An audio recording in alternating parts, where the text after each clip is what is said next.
Méditation du 7 mai. Ouvre mes yeux, Seigneur. Il répondit, n'aie pas peur, car ceux qui sont avec nous sont plus nombreux que ceux qui sont avec eux. 2 Rois 6, verset 16. Israël et la Syrie ont continué à s'attaquer mutuellement. Les Syriens déplaçaient leur camp pour faire une incursion inattendue. Mais Dieu informait Élisée et celui-ci prévenait le roi d'Israël afin de pouvoir devancer l'embuscade. Dieu emploie ses fidèles pour avertir du danger. Si nous écoutons les avertissements, nous pouvons nous préparer. Soyons assurés que Dieu connaît notre avenir. Rien de ce qu'on complote contre nous ne lui échappe. Le roi de Syrie a soupçonné un de ses hommes de confiance de vendre ses informations confidentielles d'État. En apprenant que c'était Élisée qui transmettait au roi d'Israël ce dont il convenait secrètement, il a envoyé un bataillon pour assiéger la résidence du prophète. Les ennemis reconnaissent que les fidèles de Dieu bénéficient d'une protection spéciale, que ceux qui luttent contre lui, ses prophètes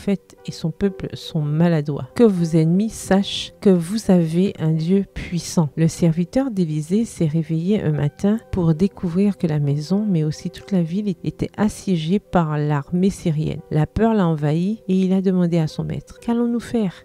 2 Rois 6, verset 15 dans la version Bible en français courant. Il a oublié les bontés de Dieu dans le passé. Aucun enfant de Dieu sur la terre n'éprouve de douleur ou de chagrin sans que le grand et tendre cœur du Père ne ressente de la compassion pour celui qui est dans le besoin. Dieu répond toujours aux besoins de ses enfants et agit en leur faveur. Il ne se passe pas un jour sans qu'il n'intervienne dans les affaires de ceux qui crient à lui pour qu'il réponde à leurs besoins. Le temps des miracles n'est pas terminé. Il n'y a peut-être pas d'Élisée présent, mais Dieu, à sa manière, agit en faveur de ses enfants qui ont confiance en lui. Élisée a prié pour que son serviteur voie les anges protecteurs au verset 17 et sa peur a disparu. Il existe des réalités qu'on ne peut voir avec des yeux physiques. Si vous êtes confronté à des difficultés qui semblent insurmontables, souvenez-vous que les ressources célestes surabondent, même si vous ne les voyez pas. S'il en est ainsi, c'est parce que vous ne savez pas comment les voir, et non parce que la puissance de Dieu n'est pas présente. L'enfant de Dieu, le plus faible, apparemment seul et oublié sur la terre, n'a à craindre aucune des forces que l'ennemi peut envoyer contre lui. Avec Dieu à ses côtés, sa force sera plus grande que celle des armées du mal les plus puissantes. Bonne journée, que l'Éternel vous bénisse.